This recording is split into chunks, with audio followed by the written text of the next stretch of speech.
This is Chris Delp from the Free Play Arcade podcast. We are recording live in the hidden base in the podcast studios.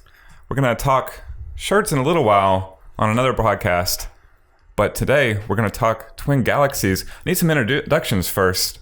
Let's see. Let's throw it to President, CEO of Free Play Arcade, Corey Hayden. And also, according to the Dentonites, I am the bar manager at Free Play Denton. Okay. I don't know what happened there. New Free Play Denton bar manager? I don't know why they listed me. They also used a bunch of quotes that I've never given. There's actually a guy in Richardson who's claiming to be you as well. That's weird. Yeah. That's strange. All right. So, yeah, we're going to jump into Twin Galaxies here. We're here. It's already been a busy Saturday. Before we get too far, I want to say you can subscribe on iTunes, YouTube, anywhere that you're currently getting this now. You can subscribe and get as many of these episodes as you like. If somehow you're listening to this podcast, click subscribe. You'll get them all. Sounds good. And this podcast, of course, is brought to you by apparently Jaden Smith's water company, Just Water. We had no idea. We are distributors for Just Water. I think it's awesome water. Apparently, Jaden Smith has some sort of involvement, and it made it worse in every way. I like Still the love the Karate water. You like? Wait. Which Karate Kid?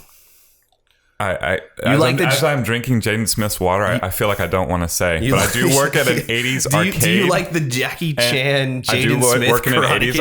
arcade, and one of them features a montage of an 80s arcade. Back when I was a jet set attorney, I watched the Jaden Smith Karate Kid on a plane headed to Prague, and it made my entire visit to Prague terrible. So, all right, we're jumping in. Twin Galaxies. So all of our most popular videos by far have been, just trashing Billy Mitchell because he's a dirty cheater and everyone knows it now. It's wonderful. But as the Billy Mitchell kind of allegations developed, we started to really learn about, you and I already knew the flaws of Twin Galaxies, but everyone else started to kind of realize, whoa, this system's kind of screwed up. It's kind of messed up. And I guess we had a bunch of different cheating allegations that came out. Most of them have been vindicated. They've deleted thousands and thousands of world records, whether it's who's the first big guy? I don't remember. I don't either. It was like a week before. Todd something or other. Rogers, is that what it was? Todd Rogers, yeah. He had like 1 billion records on a bunch of obscure console games, and he was just cheating. They proved it by actually having AI play the game perfectly and not get the score he got. And so they just went ahead and removed all of his records. Now, what's kind of interesting is he was also, I think it was Todd Rogers, a verified referee for Twin Galaxies for years. So now all of his referee verifications are understandably in question. Well, and why wouldn't they be? Because he was personally benefiting. He was Mr. Activision or whatever the heck. He got jobs, personal benefits. He was touring, giving autographs. He was people's hero because arcade games are, not only it's our business, we love many people love arcade games and have been playing them for decades and decades and decades. And high scores are a big deal. High scores are what you shoot for when you're playing an arcade game. Fun is also there. But for the hardcore gamer, it's about that score. And to have someone that was so high up in an organization just be flat out cheating, lying about his score, using that for personal gain, that was a big deal. And then Billy Mitchell happened. Mm-hmm. Billy Mitchell, just the worst cheater ever. Worse than Todd. No one is, because it was at such a grand Certainly scale. More famous. Yeah. Everyone knew him. Right. He had built his entire life on these records. Yeah, he has a hot sauce company. Actually, that reminds me, I ordered a bunch of his hot sauce and never came, so I need to actually get on the internet. Don't try eating that you ordered with your name. Right. Oh, I know. After he was, that's probably... live on podcast number 17, we ordered that one. It probably got flagged by the USPS because he was shipping us just raw poison to try to murder us. But no, he's just, he's terrible. And it's really brutal because no one really liked him, but that was kind of his shtick. And I actually, for a long time, just thought, wow, that's cool because that's his shtick. He's the bad guy, but he's so good. And he is a good bad guy. Then he turns out he's not actually a good gamer, really. He's better than a lot of people. He takes these games pretty seriously. But, when you're the 200th or 400th best Donkey Kong player in the world, he was never going to get famous on that. There are so many players that are better than him at Donkey Kong. And what's really interesting is his Perfect Pac-Man, right? Mm-hmm. He built, that was his first big thing, right? That's why he is in my lexicon. Right. He was allegedly the first person to play a Perfect Pac-Man game. Mm-hmm. But I don't know if you've looked at the records lately. He's an hour and a half slower than everyone else. Well, he's and the Twin Galaxies Twin Galaxies has purged all of his records. Right, they took that right off. But there have been some people that have it's turned into a defended speed him. run now. Yeah, there have been some people who defended him and said he actually got that. But then there's other people who are like, why was it so slow? Now, but Pac-Man, you can take breaks, you can hide, you can park it. You can just So maybe it's real. No one knows. Doesn't matter. He's a cheater. So then you had Todd Rogers, referee. Mm-hmm. You had Billy Mitchell way up there, and Billy Mitchell touring with the head ref of Twin Galaxies, Walter Day, right, for decades. Are they still doing it? I think they are. Walter Day and Billy Mitchell are still going to the same events. I don't know if they're still doing speaking engagements together because I don't know if they're still giving Billy Mitchell a platform. Yeah, don't know. I know he's going and signing stuff, and now I want his autograph more than ever because he's this To Corey, my greatest fan, Bill. We do have who was it? Chase Cole in our community group who got him to say I'm going to free play or whatever. Yes. And even that interaction is just grating and excruciating because he's like what he's like, what are you gonna use this? Like, what is this? What do you mean you have an arcade that you do this? And he That's talks my favorite forever. part about those, by the way. Right, and he's just so awkward as a human being, which maybe gave credibility to me that he was actually a good gamer. I don't care. He's gone. He's cheated. That's all that matters. Submitting a fake score, that's just really, really shameful. Personally benefiting off of it, terrible. But Twin Galaxies, totally broken. We've railed against Twin Galaxies, and I have personally really railed against it to the point that I know I've made some people in the free play community group and some people at free play uncomfortable because they're like, why does he hate this so passionately? Why does he just want nothing to do with it? And we kind of we had this discussion when Lauren Featherstone was going for the Tapper World Record, right? Which and it was kind of this interesting thing because it is important for the players to be recognized, and they are still and this was before all the cheating allegations, but they are still kind of what people hold as the record. And so if you want to be the world record Tapper player, for example, you have to submit your score there. I feel like she got enough press and there was enough coverage that if she was going to be recognized anyways, and it would have just further shown that Twin Galaxies is garbage. And what was really bad is she got questions about her record run. Oh, yeah. When it was, recorded by the Dallas Morning News, live streamed on a Tapper in a public arcade with millions of people around, with, us going inside the machine, showing and she had a hard time getting recognition, despite the Dallas Morning News. Everyone else had already proclaimed her the world record holder because she was the real world record holder. So actually, the previous world record holder, Snowflake, I forget his name, William Rosa. He was a big help in actually getting her record certified because as the previous world record holder, he was somewhat of an expert on Tapper and was able to speak towards, the validity of her run. And he watched all 24 hours of it, including getting some mentions of the ghosty previous world record holder. Well, and that it brought up a lot of questions that I think are actually good. I think, it's not good that she had some of the questions that she had, the skepticism was bad to the level that it arose. Too. It's frustrating. Maybe that's good. So let's take a step back. So let's describe, how do you submit a record right now to Twin Galaxies?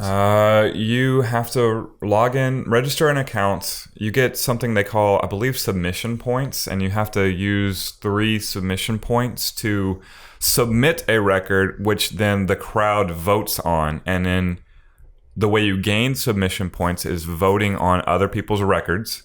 And if you vote in a way in which the crowd goes, so if you vote that this is a proper record and it is accepted, then you get 1 submission point. So send your own record. Or if you vote that this is not a valid record, then that's how you get 1 submission. When it's rejected, which is sort of the way in practice you start negatively influencing people to vote no. So you could get a incentive for voting no. Absolutely, yeah. No, if everybody just doesn't watch the video and votes no real quick because it's another record, get out of here, cheat, right? Then it instantly goes through, it gets rejected offhand, and you get your submission points. So you can submit your own record to get rejected by the crowd without looking. Right. So nevertheless, this does sound better than what Twin Galaxies used to do. It's definitely better. So let's step back then and let's talk about how did it used to work? How did it work in the 80s and 90s? We can talk about it. And so here, I'll do some background. So back in the 80s,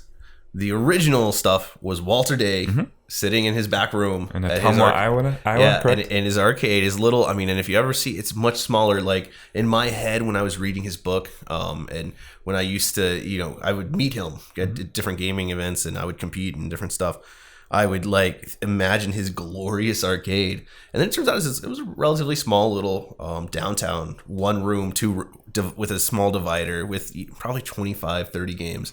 But he would be there. He'd have an answering machine. He'd have a mailbox, and he just received scores. And that was it. He received scores and he put them in his book. Right. That was the level of verification. Obviously, that led to a ton of fake scores being submitted and recognized at the beginning. And I think the famous is it Steve Sanders who submitted Donkey Kong score that was like 4 million or 5 million. Right. Yes. And that was just that's not possible in Donkey Kong, and no one even realized it. And if you watch King of Kong, they get into it a little bit, and they talk about like how Billy Mitchell's amazing Donkey Kong play showed versus Steve Sanders' play, and it's a total just cheesy part of the movie and terrible because Billy Mitchell is terrible. And it showed that Billy Mitchell was better than Steve Sanders, and how could Steve Sanders score 10 times with Billy Mitchell, who was in the 400,000s at the time? I actually want to meet Steve Sanders. I know Lonnie McDonald, and he swears by Steve, but they've met later in life. So I've met Steve Sanders. Yeah, he's an attorney. Right. And that's right. Yes. Yeah, he's an attorney, and I'm sure I was condescending as hell to him because attorneys are weird, especially like there's all these different attorney levels, and he was talking to me, and I mean, he seems to be like a successful attorney. I think at the time he had an associate and a partner, and they had a little law practice, which is, when I was at a big firm, when I was downtown in a high-rise building, I looked down on those people because attorneys are terrible, and I was terrible.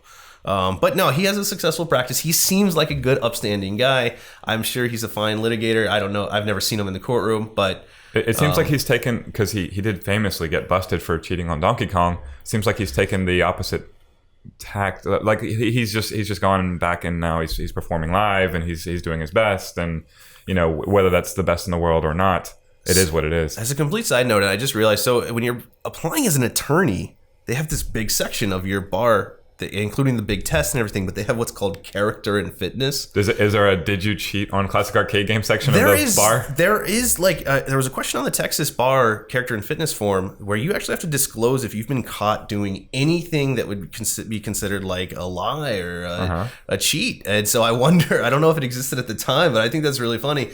I assume they woun't have kept them out because what they're really looking for is like people who would maybe take client money or something. Right. That has a hint that they're just like a total degenerate, dangerous person to get.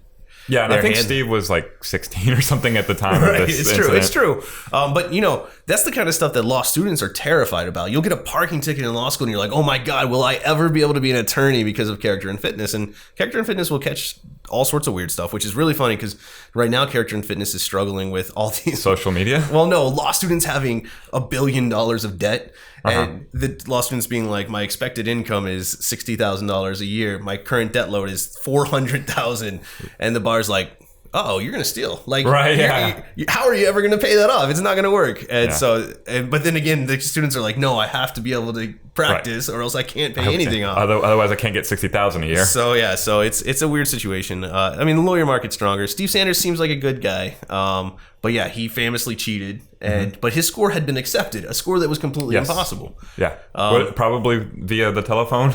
Well, you're right. You would just call Walter Day and be like, "Hey, I scored this," and Walter Day would be like, "That's awesome. That's the new high score." That event probably, I don't know this for sure, but it probably was one of the cruxes to Walter Day starting to require either referee verification or videotape verification. Was it VHS? Yeah, and I think they classified most of those, and I think a lot of what we see now is that says referee might have been a tape. They have a separate category for DVD watching, but something tells me that was later video watching. Right. I don't know that for sure. So he then would deputize referees. And I'm pretty sure like people like Steve Sanders ended up being deputized as which that's the thing. He's totally upstanding, but he did cheat previously, and all of this circle had this big incentive to lie, to cheat, because they were going to potentially make their living off of video games. And as people who do that, I would do like, that's awesome. It's so cool to have that chance. Especially if you were like 16 or 17 and all it took was a line, you're going to be on the cover of Life magazine, and you're going to, of course people are going to do that. So he then, in the mid 80s, that was how it was going. Referee verified. And nowadays, just about every problem we have is this referee verification. There are scores that are impossible. There are scores that are clearly fake. There are scores, and it's just littered through the record books. Feels like the dead ball era. Like the numbers just aren't right. Right. And it's just, everyone knows this. All of the players know it, except there are people who will look up a world record on a game that might not be quite as into it, and they'll just say, wow, that's impossible. I'm never going to score that, so I'm not even going to try. So, in some ways, that could prevent people from even trying to go for it. That was my experience during our Summer Nights promo before I worked here. 30 days where you had a cash prize for breaking the world record on that game, on that day. I definitely would look at each world record for each day and see, 138 million on Star Trek. Yep, that's just not going to happen. Right. Well, and it's to the point, and there's no evidence that it actually did happen. Yeah. I'm not necessarily calling that one into question. That's maybe not. I don't personally know. I know it was way beyond the realm of I want any part of that. Well, and the referee verified scores, whenever I see a referee verified score at this point, especially with what's happened in the past few months, with people are being exposed as cheats. Obviously, I question anything that says referee. Right. So they then go into the 90s. They're still to this day using referee verified stuff, except they are.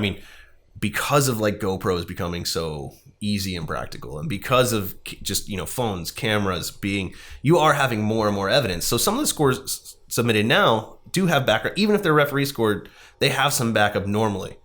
But you have... Yeah, you can watch all of Lauren's run still. Right. Well, and that's probably how it should be. So let's talk about that. Let's talk about, first, if you were in charge of Twin Galaxies, what would you do with all these referee scores? Oh, expunge them, of course. Just get rid of them, right? Well, okay. At the very least, I would put them in a totally different category, right, which I don't care about. So, and that's something that we should talk about that has been discussed. Should we just... Now, so I want to be careful here because we're... younger than most of the people that were setting high scores in the 80s. Yes. And we come off sometimes as kind of jerks because we are just here screw everything that happened in the 80s. Let's do it live. No, that is unfortunate because, undoubtedly there are scores and scores of legitimate players who have legitimate scores that were posted in the 80s that are not equaled now because the games aren't as readily available. Maybe the spotlight isn't on them. Right. I know I have classic arcade game playing heroes. Like Ben Gold here in Dallas. Right. Yeah. There's tons of them. Well, and having met Ben Gold, he seems like one of the really good ones. He did write that weird thing about Billy Mitchell, right? Right. Personal friend, right? Well, yeah, and that's... You'll always have support from your friends and family. Of course. That's something you learn in law school because, you're always going to have people saying nice things about these brutal murderers who are standing out, and they'll be like, all right, so we're going to have some character witnesses, and his mother's going to come and be like, he's a great guy. I have my own bias about somebody that I personally know that, has done bad things, and it's like, well, do I completely expunge my relationship with this person because they did something bad? So, Ben Gold did write that weird thing about Billy Mitchell. Well, yeah, they're friends. Yeah. And that was our very first podcast about Billy Mitchell before anyone had actually accepted him as a cheater and all of that, where we were just like, he's a cheater. We said, but he's always going to have some people supporting him. And that's not evidence. And I think that gets back to the Twin Galaxies thing. Evidence has got to be the key to all records. So you'd expunge all of the referee verified stuff. Anything that doesn't or at the very least, put them in their own category that was not my official record. Right. This is asterisk them and move them over. Absolutely, yeah. That's probably good. Here's something that's also been proposed: starting over. Would you reset it all? Because that would actually knock out Lauren's record. But some people are proposing it. Some people think it should be done. I wouldn't be opposed. I don't have a lot of personal stake in records as it is. I'm not a fan, so I wouldn't be emotionally hurt by it. I do find things like Lauren's performance compelling.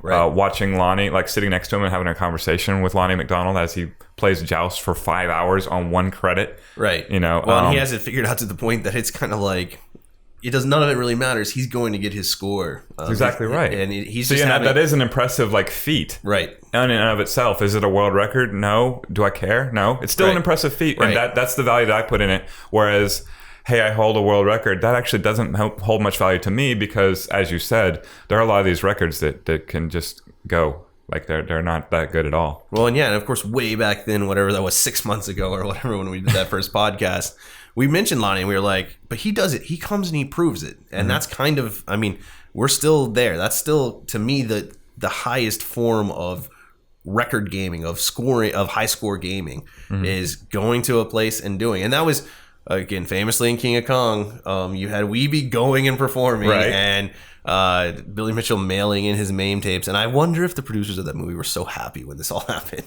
Because, I mean, it's obviously edited. They had a ton of footage that they cut down, I'm sure. Right. They had to show Billy Mitchell in a certain light, and it was disputed whether or not, like, that was actually one of my favorite things, is everyone was like, I wonder if that's just, because Billy Mitchell was like, they just edited it to make me like the bad guy, blah, blah, blah. But his friends were like, no, that's just Billy. Like, his friends were the ones who were like, no, that's it. I don't think his friends realized that he was cheating. I hope not. Yeah, I don't think so. But you never know. Because that should have been so shameful. He should have been in like a dungeon with a little computer slowly doing that. God, I can't believe how sullied Donkey Kong has become. All right, so you do reset, you don't reset. You're not sure. Would I just say let's start fresh, because there are a lot of people. I would burn it all down. I don't. No, okay. I don't want any part of it. I don't want part of your new records too. You just don't want people to care as much about high scores. Is that it? Marathoning in particular. Yeah, you're right. Because it does become. You start to take the skill out of the game, and it just becomes how long can you stand up. Right. Yes. Like some of the records. I think Qbert is either the longest duration play or among them, and at that point you have multiple Qbert players that are essentially, they have defeated the game. Right. They are better than the game, and now it's a test of human endurance. How long can you, this is like Hands on a Hard Body, that contest that they may or may not still have in East Texas, but you're playing at the arcade machine and you're taking strategic breaks so that you can sleep, so that you can continue your endurance. It's a mess. Like, that's not Qbert skill, in my opinion. Qbert skill was already solved. Well, and what was it, Man versus Snake with Nibbler, with to score a billion points takes like 84 hours or something. Right. It's quite the feat of human endurance. I don't feel like that equates to like having more gaming skill than the next person who can also crush the last level. Well, and the problem is, of course, like as a promoter, like, because in many ways I'm a promoter that gets more people to play arcade games. Like, that's pretty much at this point my job. This is why speedrunning is the new standard, by the way, because you can always do it a little bit better, a little faster, and a little more efficient. When you're trying to show other people this, showing someone an 84-hour Nibbler versus showing someone a 7-minute picture perfect kind of finish, that kind of like speed run, much easier to have people watch it. People can actually watch it, right? Like, no one's gonna be like, it's intense. No matter what the game is, it's intense. Well, and it's all about them doing it absolutely perfect. It's really cool. And yeah, so speedrunning hasn't really taken off in the arcade world, right? But it should. Let's start doing that. If you're a speedrunner, message me, Chris@freeplayinc.com. I'll get you up on a Play Choice 10. We'll get you something going. Right, yeah. If you've been speedrunning NES stuff, we probably have the Play Choice equivalent. They're a little different. There's just code tweaks here and there, but it is basically the same game, and we would love to start featuring some of that.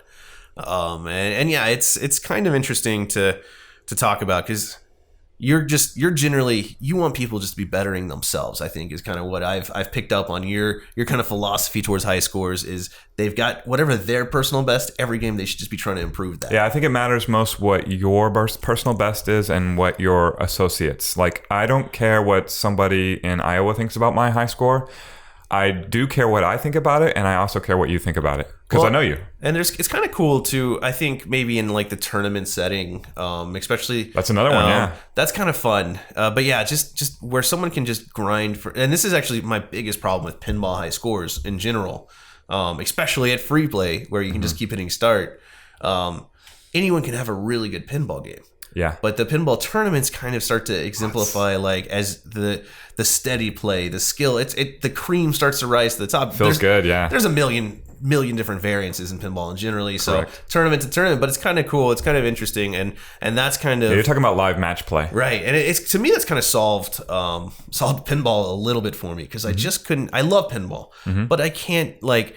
I hated the idea that there's like a 10 billion point score, that's what I'm trying to shoot for.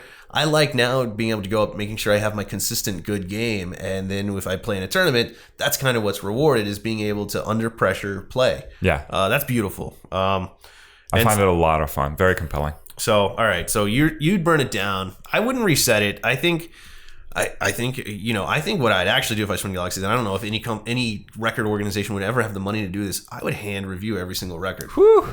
At least that's another thing about this is like if we're keeping the record, if we are the stalwarts of the record of Galaga only, that is quite the undertaking. That's a lot of reviewing scores and checking like the specific like little pieces of every single game. Well, and obviously when I say that, I'm just talking arcades, right? But even that, there's approximately I think like 9,800 arcades. Okay, so there you go. Well, and it would make my life a lot easier because I would flush that referee toilet. Those referee scores are gone. Yeah, they just can't be trusted. It doesn't matter. I don't care how cool it was. That was awesome in the 80s. But we know that people were lying. We know it was being faked. We know it was being cheated. They all had financial incentive to do so. Referee scores flushed, DVD scores flushed, unless if I still have the DVD. Anything that's been submitted with video evidence, then I would pay someone to go review it. And I think that would probably put a lot of games back in play. And I think that would be what would be really interesting. I think that would be really good for the record organizations generally. What would you do with the 84-hour record? Because now you're paying someone to review 84 hours of footage. Like, would you consider expunging that type of record? Well, I think I'd have to leave the marathoning, and just because it is a classic gaming trope for sure. And this is totally like probably selfish as an arcade owner. I would love to set up a network of trusted arcades that you can just go score, and we believe those scores. Right. But then that, of course, that starts to open that little door. I mean, so you still have to have like before the game they record the game board and all of that stuff. Especially given how not only. I think someone has said this, and this is a little bit off topic, that it's a credit to MAME that it took this long for Donkey Kong to be, and that in some ways it shows that Donkey Kong was a pretty well emulated game, but I don't know, it's as soon as you start trusting people, the records start to be faked because there's always an incentive. I mean, even if it's just glory is a great incentive. Sure. I think that would be necessary, and I think if that's impossible, maybe you do start fresh. Maybe anything that hasn't passed your current level of scrutiny, at least. Like, you do have the video evidence, so like I could go in and analyze one, like you said, but it's a lot. Well, and I think it's really tough and difficult on the players, and a little lame that they're submitting their scores where you've got people that have an incentive to disagree with you, to say that that's not real. You've got a ton of extra skepticism. And you're going up against these mythical ghosts of referee scores that may or not be real. And then the variants also, like the variants of records. So you have like the Berserk record that's just a score, and then the Berserk box pattern record. And personally, if I was running it, I would let as many little communities that wanted to support their own scores do it, but I'd have one record per game. Right. I would do goofy stuff. I'd get back to the 80s. I'd start printing that thing again. I'd start just because retro arcades are big now. For sure. I'd make sure that every retro arcade at the front had it. Well, had the record thing, and so that they could like have people coming and picking up and be like, wow, look at these crazy records, and maybe they'll be like Lauren Featherstone and find their game and set a world record one day.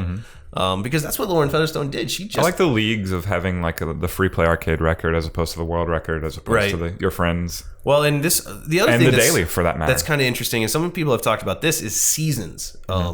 Where like Twin Galaxies should pick 20 games and have a season, and like try to esports it a little bit. You know, interesting. Force records to be streamed, pay prizes, that kind of stuff. Have submission prices, which I think is actually I think that would be really great too. Is if you charge a small nominal amount for every score submission.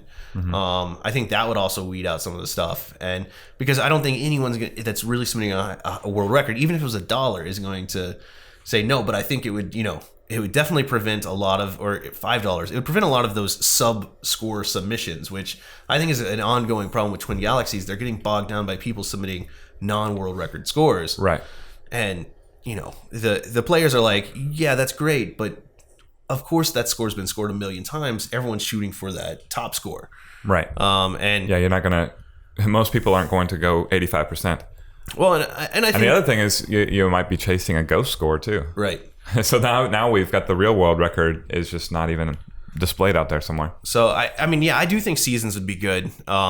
I think it's and I think it should be like, I've thought about us doing it. I mean, and you do the Hall of Fame season. But I've thought about, and I think the way you do that is perfect, exactly how it needs to be done, because you couldn't really do a true high score season because you'd have the same like person or two people mastering these games, but instead you have all these different things you can do to get Hall of Fame points, right. Attendance at different events, participating in your close crop challenges, all these. I want people to. I want to influence people to actually do the live performances, compete in live events. Like we, if you saw the look in my eye when you mentioned like match play pinball, like that's compelling as someone who is not a native pinball player myself. Right, and it's compelling to just play like that. Yeah, and just a quick side note: is it the second Monday of every month? Second Monday, yeah. Month.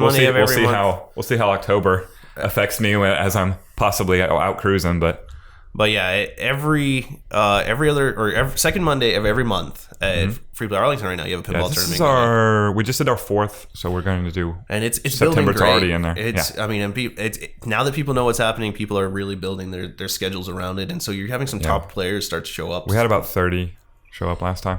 I mean, that's for a pinball tournament. It's amazing. Well, and all right, so it's fun too. It all gets done before close. We have tables that are still open to the public.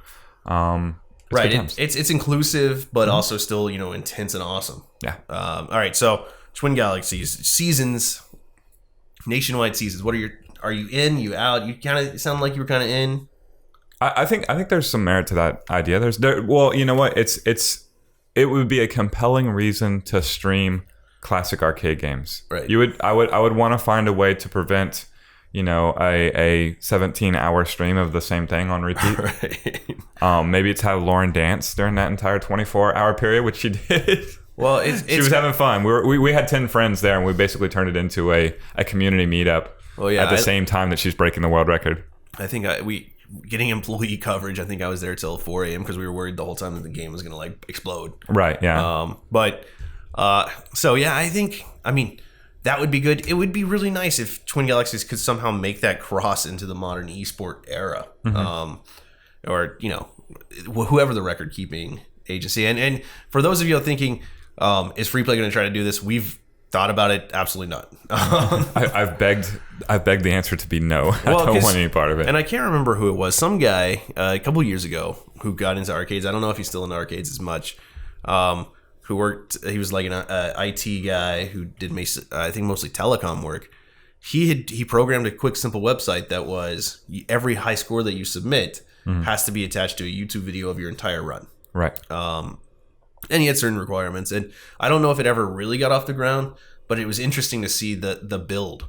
And interesting to see that kind of format was probably pretty good, especially if you're just going to have it open to the public. Yeah, and they require that for Twin Galaxies submissions now, but they don't accept YouTube. Right. So yeah, there's like the internal upload. Yeah, process you have to upload the file directly, and it's cumbersome for sure. And I assume they're constantly trying to make that better, but they should be. They better be, because it's kind of just difficult and irritating. It is. I'm not submitting any records. Well, I just don't care. We don't encourage people to submit records to Twin Galaxies right now. If nothing else, because of the fake scores. Right. And then we want people to have fun. We don't want them to bang their head. I mean, we've got Chris Paga, who it's frustrating because I know they want the recognition. I know, and I'm willing. Like if somebody's trying, I'm willing to set up the cameras and give it a whirl, but it's a big time commitment, and I just don't know that it's worth it. Well, yeah, and we definitely had a little bit of irritation come back on us after the Lauren Featherstone thing, because we had a lot of people who were like, I would like the same record thing. I would like the same, and but they're talking more kind of an obscure game or something like that. That was really like the coming together of a million unlikely factors to make a really interesting story. Right. I mean, because game born that's older than Lauren. Lauren, it was 23 at the time or something. Just played it at free play, got into the community group, got serious about Tapper. We had Budweiser sponsorships. We had Dallas Morning News out there. And that was still one of like their top for the Guide Live. That was one of their top 10 stories, I think, of the year. That game also, like, it maintains its difficulty level throughout. Now she had mastered it clearly, but like I if she were to pass along the joystick and be like, here, you have 30 lives, right? I wouldn't even beat that stage she's on. right. Well, yeah, that's whereas another game I might be able to force my way through it. Just die a few times. And that does also bring up some of the issues that with high scores are, there are games that you can just sit in the same spot. Somewhere it gets easier as you go along. Right. Well, and then there's, the notorious Space Invaders problem. That's basically just an endurance. Space Invaders has essentially 2 stages, and they are mirrors of each other. Right. And you end up counting the shots. You know exactly which bullet you're firing to hit for the maximum amount of points, and then the stage never varies. It's a great game that revolutionized and basically created the arcade industry, but it was the first one, so I can forgive them for not putting in a lot of high score. Gosh, and we always get off topic, but what's amazing about Space Invaders is how polished it is for what it is. It's a great game. Because there are all these games that were released around that period of time, even 2 or 3 years after, that don't feel nearly as complete and like just natural as Space Invaders, even with that goofy midway control scheme with 2 buttons to move left and right, instead of the joystick or the little toggle that they had. Even with all of that, it felt so natural compared to and I love a lot of the games, but like Galaxian coming out around that, Galaxian's clunky as hell. Space Invaders, it is a sleek ultra game. And the games have been built upon that game for so long, right? And they're so iconic. They're sitting right there. I thought about it for a while. Like, and that one's old. That one's being built on. Right. But the modern shoot 'em ups, those don't happen without Space Invaders. They are Space Invaders. Well, think 85 about how many generations down the line. space. I mean, and of course, space makes obvious because when you're black and white, it's easy to make space because that's the colors of of the night sky. I think it's an overlay too, right? Yeah, they do use an overlay to add color, and then they quickly released a small 4-color version and stuff like that. But I mean, think about how many games early arcades happened in space, and it's almost entirely because Space Invaders was such a monster success. But all right, so Twin Galaxies, flush the referee scores out. I think we're in agreement there. Yes. You just have to get rid of them all. You want to just nuke whatever the Twin Galaxy, just delete the server from the world. You think the world will be better off, and you might be right. Probably. We can live with the time attackers right now. And that's so the time attack Speedrunners. That's interesting. That is the exact same thing. It's just I never even made that connection. All right, so what would you do about cheaters? Do you think Twin Galaxies is handling their are you going to say, do you have to expunge the cheaters for all time? The answer is yes. Right. Because you can't trust that person anymore, right? And do you think it's good that a cheater, even if it's a certified valid record, that their record is removed? Probably, yeah. Yeah, and just banned for life, right? Because there is an honor to this. We could all cheat. We could all do things. Yeah. And I remember, I don't even remember which employee. It was one of our kitchen employees at Richardson when I was playing Mr. Do, and I just couldn't get 500,000, which fortunately I've now scored far more than 500,000. Maybe you could let them compete in a live style event where you don't record the score. Like your score submission should be done. Like, that's it. We can't trust you anymore, no matter what the circumstances.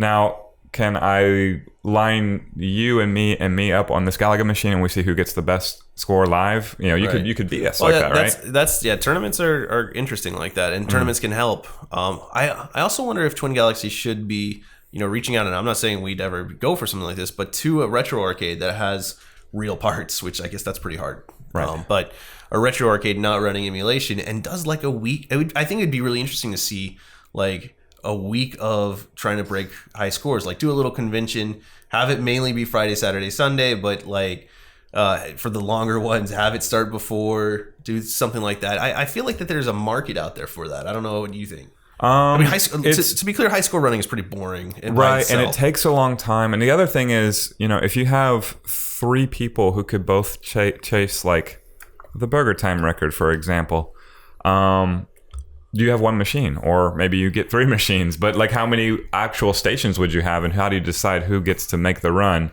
Yeah, I think for Kong-Off, they only have like 8 or something. It gets to be a headache really quickly. And then if one of their machines buttons bust, it's a mess. I know, yeah. And but that is kind of the nature, I guess. I do remember that part in Man vs. Snake where they're at a convention and the tech of the convention scrambles for his life to actually build these nibblers like the night before.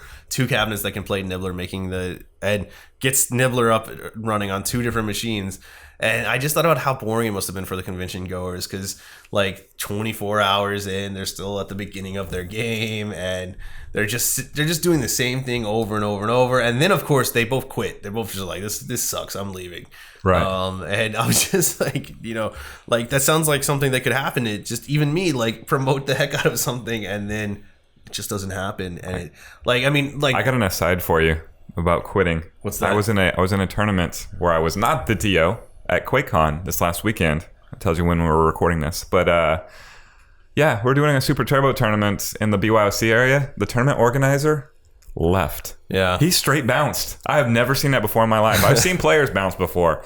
I've never seen the guy saying, come play in my tournament, just leave. The guy running the well, and that's, I think that's kind of interesting because, there's all these weird variables that could get in the way of running these types of things. But man, God forbid just the power going out. I almost like, I don't know if I can ever get it out of my head that Twin Galaxies matters.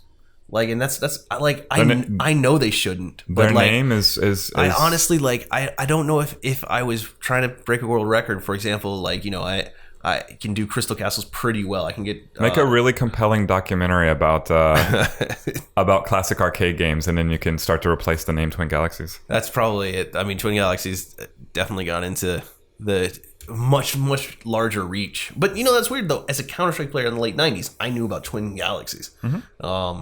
And of course, as a console player before that, they were like the de facto. I mean, they would, all these different magazines would print high scores and stuff, but they'd always cite Twin Galaxies, or the vast majority of them. Mm-hmm. And of course, I'm sure none of those scores are real. You don't know, and it sucks so much. But yeah, I think so. You flush the toilet, you get rid of the referee stuff. You push, I think, for more live scores or live stream scores, something like that, right? You modernize it. And you try to make events out of that. And, a lot of people probably... Some games are going to respond to that better than others. Of course. Well, and it's not like... it was great doing Lauren's Run, right? Because that was my test at, can high scores be interesting? Can they, really... And they did. We had a decent audience on the internet watching. Especially as it got close to time to break the record and to end her run. Right. But a decent audience live that kind of enjoyed the spectacle. And, of course... the local press just really ran with it, and it was a big deal. I don't remember what Lauren's cash prize we were able to give her on that was, but I think it was pretty substantial.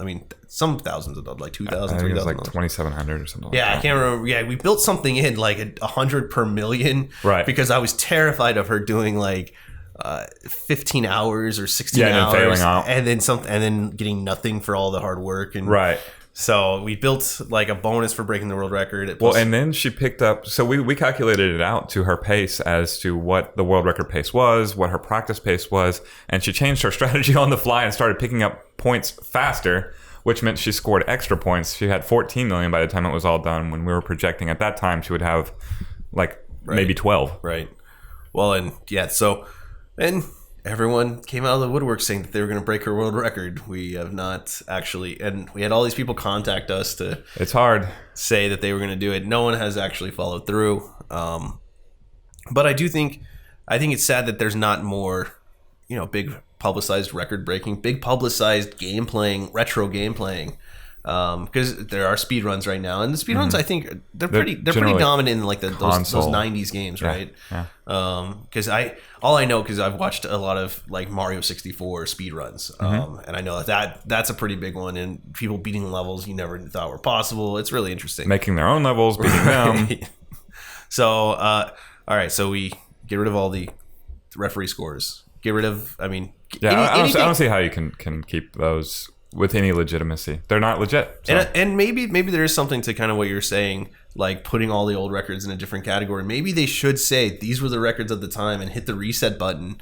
Yeah. But season 0. I'm sure they're nervous. I'm sure just the potential logistics of that, of having a bunch of people submit records, would be terrifying to them. I'm sure it is across 10,000 games. They already crowdsource their verification. They crowdsource most everything. And you're just talking classic arcade games. Twin Galaxies trying to bite the console games, virtually every game. Well, and that was actually, I think that was probably the first time I went to Twin Galaxies after it'd been a while since I'd looked at it. Once we started getting into arcades and considering opening an arcade and all of that, that's when I went to Twin Galaxies to kind of see what the scores were, and I realized that there were like 250 million scores being tracked. I mean, every game, not only is every arcade game, every MAME, every fake emulate is tracked, and then every SNES, every NES, every game pretty much that has ever existed, they're trying to track scores. I remember somebody asked Lauren, who beat the listed MAME world record as well, if she was going to go back and then beat the MAME Tapper world record, which she had already scored more on the actual Tapper. Right. People are weird. People do a lot of, I guess because MAME is so much more accessible. Right. And that's why typically MAME scores, well, if they are legit, but even, legit or not, like they're typically larger. Yeah. Oh, yeah.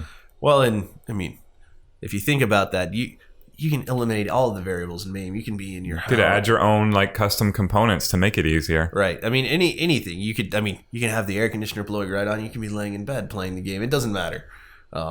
And then there's, of course, you could just cheat too. So so MAME's a total wreck anyways. So you have probably like 3 world records, 4 world records right now that are not recognized by Twin Galaxies. Right. Yeah. That doesn't eat you up. It really doesn't. No. You don't. No, because do you want to see me make a mockery of a world record? We can roll to the arcade right now, and I can do it. I know. It's fun. And let's see. Well, and that's so. Who owns, just an aside, who owns the Joust world record? Oh, I don't know. It's I think Lonnie owns like a doubles Joust record. I thought it was interesting because Lonnie. Okay, so there's several of them. Again, there's several categories. There's a tournament world record, which is like the most you can get in 5 lives. There's the most you can get in 1 life. And I think Lonnie may have the 1 life record. I do not know who has the full marathon record. I know it's not him. And then there's a doubles marathon record as well, which I believe is him and Steve Sanders together. You know what? I just had an epiphany. I know how we're going to fix Twin Galaxies. I'm going to get a phone line, like a Google Voice. Have people call in. That's it. Yeah. I'm just going to accept all of their scores and see who gets the most world records the fastest. It's going to actually be, we're going to be tracking who can make the most phone calls in a 24-hour period. Oh, dear. And that's it. We'll only be open for 24 hours, and then we'll close it, and then we'll make a big, long website about it. We're going to have Julie man that phone. Gosh. It's going to look like a dinosaur. I can't wait for Julie to watch this and be like, they could be serious. I don't really know. I don't know what to do about this. All right. So, is there any way to... So what I'm trying to think in my head right now is there's some really big magic to the 80s. That Life magazine shoot where they have all of the... It is magic, and it is important because how do we it's our capture that history. Again? Like we've got arcades again, and they show no sign of disappearing, at least in the very near future. Right. We have the ability, and we have a community group, and maybe that's it. Maybe we've already found the magic. Maybe the magic is just making a ton of friends with people who also like to play video games, also like to drink amazing beer. Speaking of which, this won't get into any other podcast, so I'm going to go ahead and throw it out there. Huge shout out to the beer team at Free Play for being nominated by Dallas Observer as having the best beer lineup of any place, period. Restaurant, bar, it doesn't matter. There are only 6 nominees. Free Play is now in that category with some serious heavy hitters. That's outrageously impressive. But yeah, so congrats. Maybe that's the magic. Maybe the magic is making friends, building the community group that you've built that is, continually growing, continually bringing new people in, and just enjoying sharing games, sharing good times with those people. It helps in ways that you don't think about, because if you build it in that way, you all get better together as you compete with each other in natural ways. Oh yeah, well, can you imagine like the general skill level of DFW arcade players now compared to most major? Like, we might not have all the records or anything, because who even knows if the records are real, which we just spent like 50 minutes talking about. But like, just the general skill of people has to be so much higher than most major metropolitan areas. Yeah, well, inside free play, higher, but also like gaining ground very quickly because of the way we communicate with each other, because of the way we play together, because of the way we share our experiences with each other. You know, we did our podcast a couple of weeks ago where Sean Crane and Carlos Rodriguez are on the main stage playing Super Turbo in a game that they really didn't play 3 years ago. Right. They've started to bridge that gap because we all play together locally all the time. Lauren has broken the world record. Chris Paga has broken the world record. And like, for example, Lauren hadn't even played that game until never she even went to touched free it. Play, so. Yeah. And you know what motivated her to play was us having our casual high scoreboard. Like, she enjoyed the game, right? And then she started wrecking our board, and then all of a sudden everyone was like, wait, well, you're in a whole nother world. Yeah, someone sent her the link and was like, hey, you have the best tapper score I've seen. So she submitted it. It wasn't that big. And then someone else beat that, and then she went and beat it back. Like, it's local. You know. You know what I also love is the area, not just the ones that we have as part of our Arcade Anywhere project, but the area Miss Pack and Galaga scores are way higher than they used to be. Like, when I find a Miss Pack, it's so beautiful. Yeah. It's got 600,000-700,000 on it instead of the generic 140,000 or whatever. Which is really interesting, because that used to be like one of my favorite parts of being reasonably good at arcade games, would be finding a Miss Pack machine and just being like, sweet, I'm gonna have the high score. It doesn't happen anymore, and I think a lot of it has to do with being able to play as much as you want at free play. Yeah. You know, that's amazing. And back to the local competition and looking at Burger Time. You know, we have 2 local Burger Time players. Not a real Burger Time. It's simulated. But we have 2 local players that have just been going back and forth with themselves in free play. And that is the only thing that's been motivating them, is just beating my friend. And now they're up over 7 million points. Right. They have the second highest recorded score, I think, ever at this point. And it seems likely that the world record might be in reach. I don't know. And they are motivated more than by the world record by competing with themselves. Right. That's competing and their friends. So sharing their techniques, building upon their techniques. Well, and I think we have Burger Time at all locations. Yeah, we do. So that's awesome. So they get to go. Great maze game. It's a wonderful game. It's Allison's favorite. Great theme. Addictive, fun. That and Dig Dug basically have a place at all of our arcades, just because they kind of were. Because I always put them in the same category in my head. Which is kind of, I mean, they're different games, but like, they both use the similar kill. I mean, Dig Dug, you kill faster and everything, but like, I will often confuse them in my head. I'll be walking to what I think is Burger Time and end up at Dig Dug and turn around and there's Burger Time and stuff like that. But yeah, awesome games. And yeah, they're probably the best active players in the world right now, and they're just building on themselves. Like, it's really exciting to see, and maybe that's the magic that we're going for. Maybe you don't realize that, what is it? You don't know you're in the good old days until they're past. Maybe this is the good old days. Maybe this is what we're going to look back on. No, it is. No, and we're talking about the greatest scores of all time being posted and being trivial. Right. Because we're about to beat that too. Right. Like, we're still active. Well, and we have beautiful all original equipment to play on. That's true too. That's functioning and I can't remember who it was. Oh, I was doing research on King and Balloon, and someone had submitted a world record for King and Balloon, and that was interesting. And then it turned out they were like, "Here we go! This is a world record," and it was only like 70,000 points, which I think there's probably 4 or 5 of us that every King and Balloon game could do at this point. And it was MAME. It was obviously MAME, and I just watching this guy submit that, and the MAME King and Balloon is one of the worst looking conversions I've ever seen. Well, and they said, go find a real one, and he was like, they don't exist. And I was looking, and that was a couple years ago, and I was just looking at that thinking, and I'm like, this is the chance we have. As long as free play's around, people have the chance to break world records. We've got an R-Type, for example, that there is a local player that is within a stone's throw of the all-time world record who went to a competitor arcade and posted a sick score and then got really embarrassed to learn that it was totally a fake game. I mean, I think he suspected it. I think he knew that the controls were off and that things were a little weird. But LCD screen should have popped in. So we've been prioritizing some of those games to make sure that the players around have the real thing to play on. I think that that's important. I think it's one of the things that makes free play special. So it undoubtedly is. So it's definitely changed me as a game player. You know, I don't want to go back. I have such a more like diverse range of games that I'm pretty good at, and I think that's my favorite part about free play. Since there's owning it, I can play them anyways, but being able to walk around and just picking a game and playing it, it was so much more calculated when you had to spend a quarter each game. But when it's on free play, you're gonna test stuff. I played Diet Go-Go with my son for like 10 hours on Tuesday, and it was just awesome. It's ludicrously fun for a bizarre game that most people have never heard of. Right. Well, and it's free play is awesome. Yeah. All right. So we just nuked Twin Galaxies. We start our own thing. You manage it. Yep. Retire. Just do that. So I guess at the end of the day, what we're saying is don't care so much about high scores and don't care so much about Twin Galaxies, given the amount of just garbage. If you're trying to beat a referee score, just assume that score doesn't exist. Yeah. Yeah. And if compete with your friends. Right. Learn together. Right. Have fun. If you want to post a 6 score, then come on out to the arcade and we would love to cheer you on. So we were supposed to get into the t-shirts, but we'll get into on the next podcast. We went on, Twin Galaxies. All of a sudden, it eats an hour every time we talk. about it. We'll see you next week with our t-shirt roundup. We'll be right back. We're gonna get some delicious Just Water. I'm not sure. I did some research during this podcast. I'm pretty sure they're the literal tears of Jaden Smith. And that's why it costs $2.50 a bottle at every free play location. No, Just Water does sponsor this podcast. We are a distributor. We love Just Water. It tastes great. Whether or not it's Jaden Smith's tears, I don't know. Very refreshing. With that, we'll see y'all later. We'll see Twin Galaxies later. The people at Twin Galaxies, we promise we're not just picking on y'all. We just love arcade games. Till next time, we're out.